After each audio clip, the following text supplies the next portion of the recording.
ಓಂ ಗಂ ಗಣಪತಿಯೇ ನಮಃ.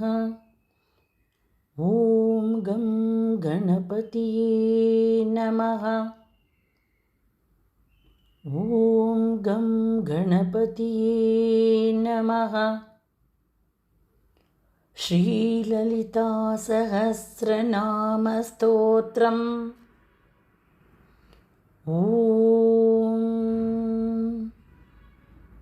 ಅಸ್ಯ ಶ್ರೀಲಲಿತಾ ದಿವ್ಯಸಹಸ್ರನಾಮ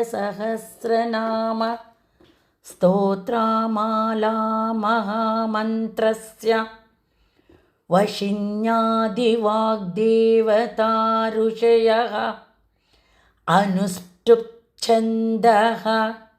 ಶ್ರೀಲಲಿತಾ ಪರಮೇಶ್ವರೀ ದೇವತಾ.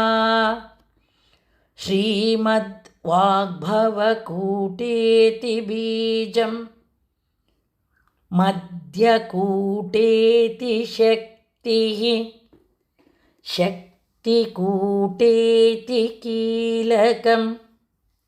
ಶ್ರೀಲಲಿತಾ ಮಹಾತ್ರಿಪುರಸುಂದರೀ ಪ್ರಸಾದಸಿದ್ಧಿದ್ವಾರಾ ಚಿಂತಿತಫಲವಾಪ್ತ್ಯರ್ಥೇ ಜಪೇ ವಿನಿಯೋಗಃ.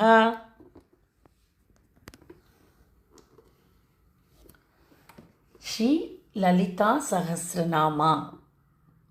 ನಾವು ಲಲಿತಾ ಸಹಸ್ರನಾಮವನ್ನು ಪಠಿಸುವ ಮೊದಲು ಹೇಳುವ ಈ ವಿನಿಯೋಗ ಅಂದರೆ ಇದು ಒಂದು ಕೇವಲ ಆರಂಭದ ಶ್ಲೋಕ ಅಲ್ಲ. ಈ ಒಂದು ನ್ಯಾಸವು ಇದು ನಮ್ಮ ಮನಸ್ಸನ್ನು ದೇವಿಯ ಕಡೆ ತಿರುಗಿಸುವ ಪವಿತ್ರವಾದ ಒಂದು ಸಂಕಲ್ಪ. ನಾನು ಯಾರ ಸ್ಮರಣೆಯನ್ನು ಮಾಡ್ತಾಯಿದ್ದೀನಿ, ಯಾವ ಶಕ್ತಿಯನ್ನು ಆಹ್ವಾನ ಮಾಡ್ತಾಯಿದ್ದೀನಿ, ಯಾವ ಉದ್ದೇಶಕ್ಕಾಗಿ ಈ ಜಪವನ್ನು ಮಾಡ್ತಾಯಿದ್ದೀನಿ ಎಂಬುದನ್ನು ತಿಳಿಸಿ ಮನಸ್ಸನ್ನು ಶುದ್ಧಪಡಿಸುವ ದಿವ್ಯ ಪ್ರಾರ್ಥನೆ ಇದು. ವಶಿನ್ಯಾದಿವಾಗ್ದೇವತಾ ಋಷಯಃ. ಲಲಿತಾ ಸಹಸ್ರನಾಮವನ್ನು ಲೋಕಕ್ಕೆ ನೀಡಿದವರು ಸಾಮಾನ್ಯರು ಅಲ್ಲ. ಸ್ವತಃ ದೇವಿಯ ಕೃಪೆಯಿಂದ ಉದ್ಭವಿಸಿದ ವಾಗ್ದೇವತೆಗಳು ಅವರು. ಅಂದರೆ ಈ ನಾಮಗಳು, ಈ ಲಲಿತ ಸಹಸ್ರನಾಮಗಳು ಮಾನವರ ಕಲ್ಪನೆ ಆಗಿಲ್ಲ. ದಿವ್ಯ ಅನುಗ್ರಹದಿಂದ ಬಂದಂತಹ ಮಂತ್ರಮಯ ನಾಮಗಳಾಗಿದೆ. ಅನುಷ್ಠುಪ್ಛಂದಃ. ಪ್ರತಿ ಮಂತ್ರಕ್ಕೂ ಒಂದು ಲಯ, ಒಂದು ಸ್ಪಂದನ ಇರುತ್ತದೆ. ಆದರೆ ಇದರ ಛಂದಸ್ಸು ಭಕ್ತಿಯಿಂದ ಪಠಿಸಿದಾಗ ಮನಸ್ಸು ನಿಧಾನವಾಗಿ ಶಾಂತವಾಗಲು ಪ್ರಾರಂಭವಾಗುತ್ತೆ.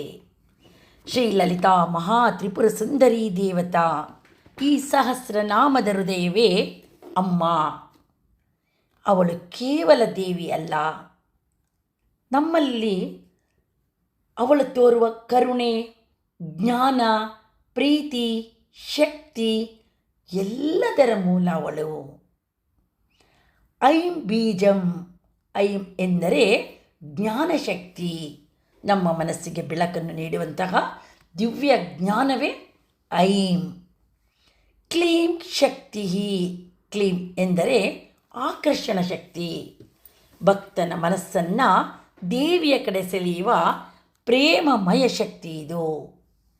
ಸೌ ಕೀಲಕಂ. ಸೌ ಪರಾಶಕ್ತಿಯ ರಹಸ್ಯ ತತ್ವವಿದು.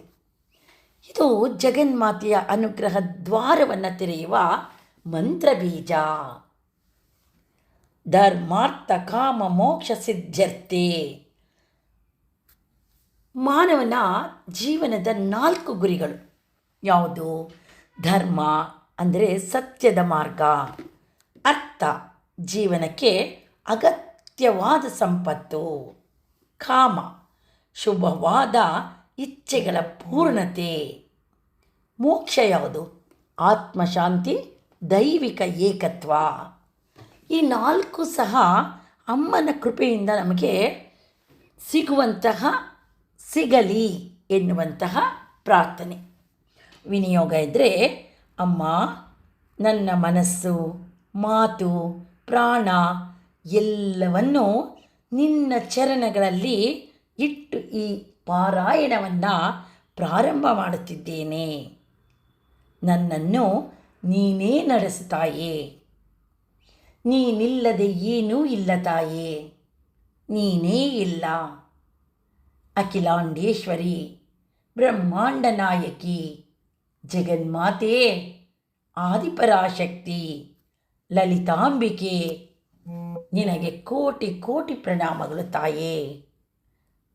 ಜೈ ಶ್ರೀಮಾತಾ.